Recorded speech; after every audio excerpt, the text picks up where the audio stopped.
Bonsoir, chers amis français. Excusez-moi de vous déranger, votre trajet. On m'appelle Maman Grasse. Je suis originaire de l'enclos colonial du Congo-Brazzaville.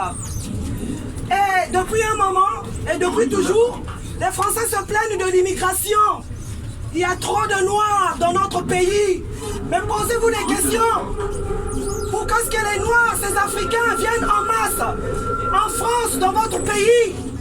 Le Congo-Brazzaville est une ancienne colonie française. C'est la France qui nous met des présidents. Nous les appelons des marionnettes, des dirigeants dirigés. Donc je viens dénoncer ici l'hypocrisie de ces politiques françaises, ces pouvoirs publics. Parce que mardi 3 septembre, à l'Élysée sera reçu M. Sassou Nguesso, qui n'est rien d'autre que le président de la République du Congo-Brazzaville. Ce monsieur, il a 80 ans aujourd'hui. Il est arrivé au pouvoir en 1979. Il a été chassé par une conférence nationale en 91. Et avec l'aide de Jacques Chirac et de Total, c'est vérifiable. C'est vérifiable sur Internet. Vous tapez sur la situation du Congo-Brazzaville. Loïc Le Floch, qui était l'ancien PDG de Ex-Congo à l'époque, le dit clairement. Jacques Chirac a financé. Il a financé pour que M. Sassou Nguesso revienne au pouvoir. Et donc ils ont fait un coup d'État en 97 au Congo-Brazzaville le 5 juin. Cette guerre a été l'origine de 10 000 morts. A fait 10 000 morts au Congo-Brazzaville. Et depuis 1997 jusqu'aujourd'hui 2019, M. Sassou Nguesso est toujours au pouvoir. Avec la bénédiction de Jacques Chirac, avec la bénédiction de Nicolas Sarkozy, avec la bénédiction de François Hollande. François Hollande en 2016 a même demandé à ce dernier, M. Sassou Nguesso, de changer la constitution pour pouvoir se représenter à une élection qui n'a été ni démocratique ni transparente. Alors dites-moi, vous avez bien compris, quelqu'un qui est au pouvoir depuis 1979, vous avez tout imaginé que c'est une dictature. Donc en dictature, on n'a pas le droit de s'exprimer. Ce que moi je fais ici, en dénonçant la dictature au Congo-Brazzaville, je ne peux plus rentrer chez moi parce que je suis activiste. Je dénonce la mauvaise gouvernance de ce régime qui martyrise, qui embastille l'opposition. Le gagnant de l'élection présidentielle de 2016 est en prison aujourd'hui. Toute l'opposition en prison. Et aujourd'hui, M. Emmanuel Macron, pendant sa campagne présidentielle, nous avait assuré qu'il n'allait jamais collaborer avec tous ces dictateurs. Aujourd'hui, qu'est-ce qu'il se fait? Parce qu'il y a des enjeux économiques. M. Emmanuel Macron veut cracher sur les Congolais. N'avons pas nous droit à la démocratie? Il y a bien la démocratie en France. M. Emmanuel Macron, il a été élu démocratiquement. Pourquoi continue-t-il à supporter, à soutenir des dictateurs qui nous oppriment, qui m'obligent à rester ici en exil? Je suis en France contre mon gré. Je ne vis pas en France parce que je veux l'être. Je suis infirmière. Je veux rentrer chez moi, aller soigner les miens. Mais mon pays ne me permet pas de rentrer chez moi. Parce qu'il y a la dictature. Il n'y a pas d'école. Il n'y a pas d'hôpitaux. Les hôpitaux sont dans un état de délabrement.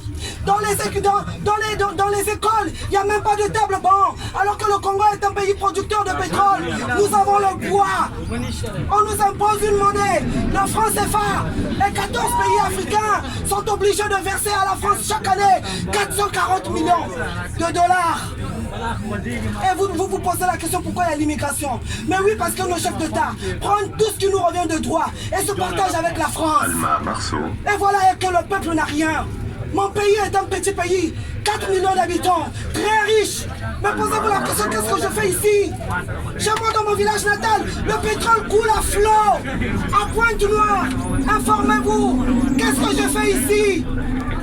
Et voilà mardi, M. Emmanuel Macron s'apprête à recevoir ce dictateur ici. Donc je vous demande à vous les Français, au lieu d'indexer les Noirs dans les rues, nous disons rentrez chez vous, venez nous rejoindre, soutenez-nous à combattre vos politique publique à ne plus soutenir ces dictateurs français qui ne respectent ni constitution ni leur peuple.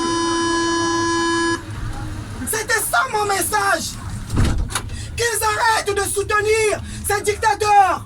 Moi, si Sassou Nguesso n'est plus au pouvoir, le lendemain, je prends mon avion avec mes enfants qui sont français. On rentre. C'est tout ce qu'on veut. On veut une démocratie. Il n'y a jamais eu d'élection démocratique dans toute l'Afrique francophone. Paul Biya, 36 ans au pouvoir, 86 ans. Les Bongo, ça fait 50 ans qu'ils sont là. Les Faure Gnassingbé au Togo, ça fait 52 ans qu'ils sont là. Idriss Déby, ça fait 20 ans qu'il est là. Tous soutenus par la France. Pareil au Mali. Donc au lieu de nous pointer du doigt, que les Africains viennent chercher nos allocations familiales. L'Afrique est riche. On n'a pas besoin de vos allocations familiales. Comme Emmanuel Macron, arrête. Donc nous sommes là pour vous dire, pour vous demander de venir nous soutenir. Mardi, nous serons à la place Saint-Augustin, parce qu'il sera reçu mardi à l'Elysée. Nous serons mardi à la place Saint-Augustin. Le métro Saint-Augustin, c'est sur cette ligne. C'est sur cette ligne, le métro Saint-Augustin. À partir de 13h, nous serons là de 13h à 19h. J'invite les gilets jaunes, j'invite toute la société française, le français lambda, parce que tout cet argent, c'est 400 millions de dollars. Où vend cette somme? Où vend cet argent? Le français lambda ne bénéficie même pas de ça. Bolloré Pi, il se fait plein de bénéfices en Afrique. Où va cet argent? Tous ces expatriés français qui sont chez nous, au Congo et partout en Afrique, ils ne déclarent pas leurs revenus ici en France. Donc nous sommes tous dans la même merde. Donc je vous demande de nous soutenir. Et merci, parce que ceux qui auront le temps, mardi, vous allez nous rejoindre. Et Emmanuel Macron autorise même à ce criminel de dictateur, Sassou Nguesso, de ramener ici ces milices privées pour nous traquer, nous les opposants. Pour nous traquer, nous les opposants, parce qu'on s'oppose à eux. Mais nous vous disons, vous, la milice de Sassou Nguesso, que nous sommes là. Paris c'est nous, Paris c'est nous. La dictature c'est en Afrique, mais ici Paris c'est nous. Et Emmanuel Macron, tu vas nous entendre, parce que les Congolais... Ne votez pas Macron, ne votez pas. Macron, tu vas pas passer, on va te faire comme ça. Non, dictateur, abat la France-Afrique. Non, dictateur, abat la France-Afrique. Non, dictateur, abat la France-Afrique. Non, dictateur, abat la France-Afrique. Non, dictateur, c'est ici le Afrique. Non, dictateur, abat la France-Afrique. Non, dictateur, À travers le